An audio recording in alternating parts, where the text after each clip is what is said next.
Product liability claims are claims arising from defective products that cause injuries.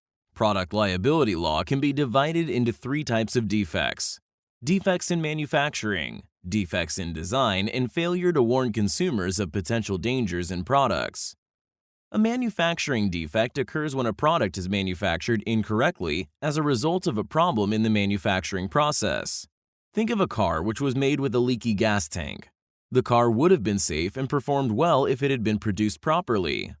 Failure to warn occurs when the product is manufactured properly and works properly, but fails to properly instruct the user on how to use it. The infamous McDonald's hot coffee case, wherein a plaintiff won millions of dollars because she burned herself, was a failure to warn case. McDonald's was found to have failed to inform its consumers that its coffee was significantly hotter than other coffee sold in similar establishments. Failure to warn cases are also common with prescription drugs, as manufacturers have a responsibility to warn consumers of potential side effects.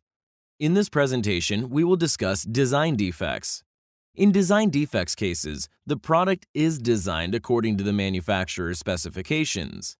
A design defect occurs when the product is unreasonably dangerous despite being manufactured properly.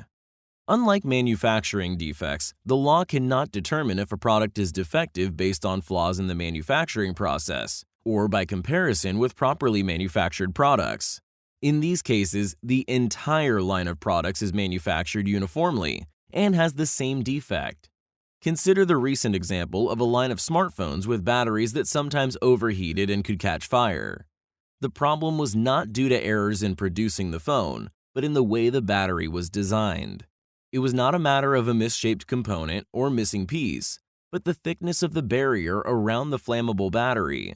So, liability in those cases would not be based on how the particular phone was produced, but showing that the entire line of smartphones, as designed, created a high level of risk to the consumer. Another complicating factor is that no product is completely without risk, and any product can always be made safer than it is. However, if the law allowed for liability anytime there was some way of making the product safer, the cost to the manufacturer and the consumer would increase dramatically. Without a defect in the manufacturing process, the law must devise a test which determines when the design is dangerous enough to create liability, without driving less expensive products out of the market.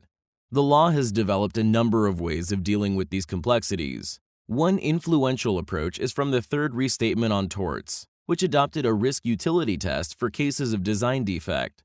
Under the test, a product is defective in design when the foreseeable risks of harm posed by the product could have been reduced or avoided by using a reasonable alternative design.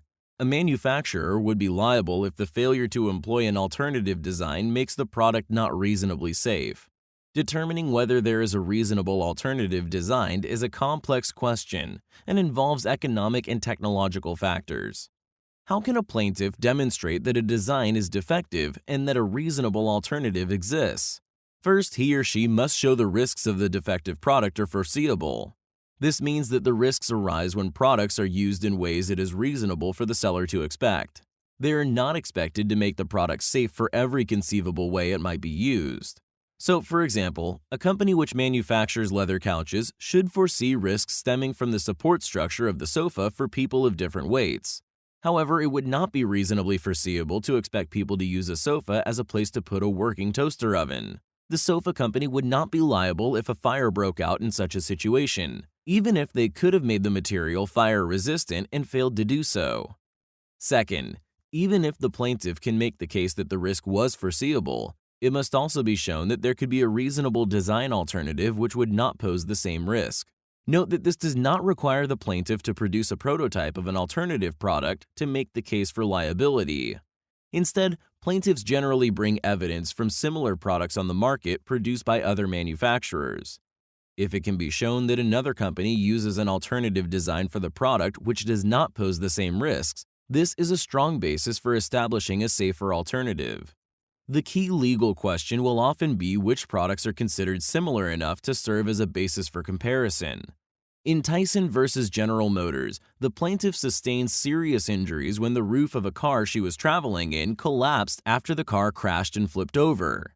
The plaintiff maintained that the additional injuries she suffered from the collapse were due to a defectively designed roof, which failed to support the weight of the car after it flipped. The court held that since car accidents are a frequent occurrence, the risk of roof collapse should be considered a foreseeable risk. Further, the court agreed with the plaintiff's contention that if the manufacturer had used a different support infrastructure, the car roof would have been safer for these types of accidents.